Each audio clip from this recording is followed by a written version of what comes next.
திருப்பலி வாசகங்கள். முதல் வாசகம். இழிவான சாவுக்கு அவர்களை தீர்ப்பிடுவோம். சாலோமின் ஞான நூலிலிருந்து வாசகம். பிரிவு 2, இறை வார்த்தைகள் 17 முதல் 20 முடிய. பொல்லாதவர்கள் தங்களுக்குள் சொல்லிக் கொள்வதாவது: நீதிமான்களுடைய சொற்கள் உண்மையா என கண்டறிவோம். முடிவில் அவர்களுக்கு என்ன நிகழும் என ஆய்ந்தறிவோம். நீதிமான்கள் கடவுளின் மக்கள் என்றால் அவர் அவர்களுக்கு உதவி செய்வார். பகைவரிடமிருந்து அவர்களை விடுவிப்பார். அவர்களது கனிவினை கண்டுகொள்ளவும் பொறுமையை ஆய்ந்தறியவும் வசைமொழி கூறியும் துன்புறுத்தியும் அவர்களை சோதித்தறிவோம். இழிவான சாவுக்கு அவர்களை தீர்ப்பிடுவோம். ஏனெனில் தங்கள் வாய்மொழிப்படி அவர்கள் பாதுகாப்பு பெறுவார்கள்.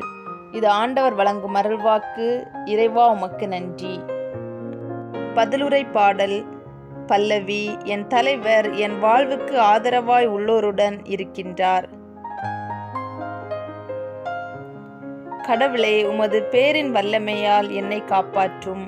உமது ஆற்றலினால் எனது நேர்மையை நிலைநாட்டும். கடவுளே, என் விண்ணப்பத்தை கேட்டருளும்.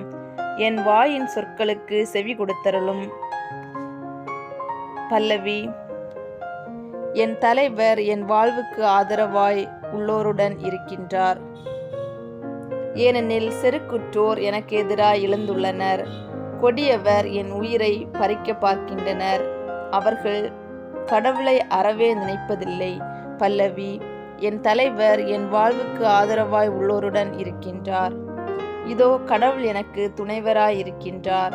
என் தலைவர் என் வாழ்வுக்கு ஆதரவாய் உள்ளோருடன் இருக்கின்றார். தன்னார்வத்தோடு உமக்கு பலி செலுத்துவேன். ஆண்டவரே, உமது பேருக்கு நன்றி செலுத்துவேன். இதுவே நன்று. பல்லவி. என் தலைவர் என் வாழ்வுக்கு ஆதரவாய் உள்ளோருடன் இருக்கின்றார். இரண்டாம் வாசகம். அமைதியை ஏற்படுத்துவோர் விதைத்த அமைதி என்னும் விதையிலிருந்து நீதி என்னும் கனி விளைகிறது. திருத்தூதர் யாக்கோபு எழுதிய திருமுகத்திலிருந்து வாசகம். பிரிவு 3 மற்றும் 4. அன்பிற்குரியவர்களே, பொறாமையும் கட்சி மனப்பான்மையும் உள்ள இடத்தில் குழப்பமும் எல்லா கொடுஞ்செயல்களும் நடக்கும். விண்ணிலிருந்து வரும் ஞானத்தின் தலையாய பண்பு அதன் தூய்மையாகும். மேலும் அது அமைதியை நாடும், பொறுமை கொள்ளும், இணங்கி போகும் தன்மை உடையது, இரக்கமும் நற்செயல்களும் நிறைந்தது, நடுநிலை தவறாதது, வெளிவேடமற்றது.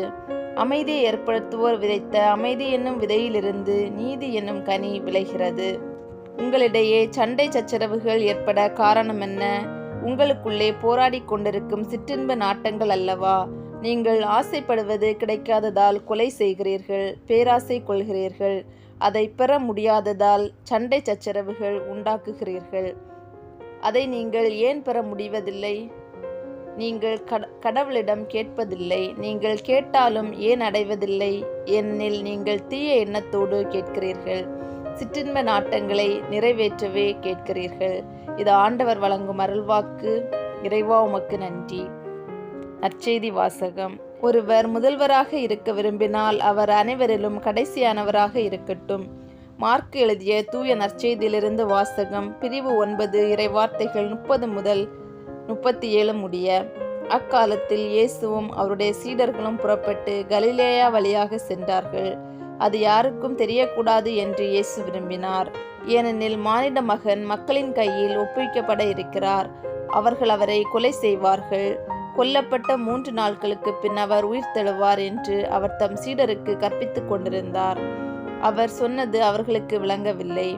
அவரிடம் விளக்கம் கேட்கவும் அவர்கள் அஞ்சினார்கள். அவர்கள் கப்பர்நகூமுக்கு வந்தார்கள். அவர்கள் வீட்டில் இருந்த பொழுது இயேசு, வழியில் நீங்கள் எதை பற்றி வாதாடி கொண்டிருந்தீர்கள் என்று அவர்களிடம் கேட்டார். அவர்கள் பேசாதிருந்தார்கள். ஏனெனில் தங்களுள் பெரியவர் யார் என்பதை பற்றி வழியில் ஒருவரோடு ஒருவர் வாதாடி கொண்டு வந்தார்கள். அப்பொழுது அவர் அமர்ந்து 12 கூப்பிட்டு அவர்களிடம், ஒருவர் முதல்வராக இருக்க விரும்பினால் அவர் அனைவரிலும் கடைசியானவராகவும் அனைவருக்கும் தொண்டராகவும் இருக்கட்டும் என்றார்.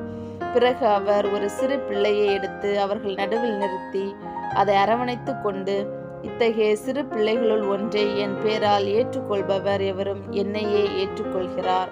என்னை ஏற்றுக்கொள்பவர் என்னை மட்டுமல்ல, என்னை அனுப்பியவரையே ஏற்றுக்கொள்கிறார் என்றார். இது ஆண்டவர் வழங்கும் அருள்வாக்கு. இறைவா உமக்கு நன்றி.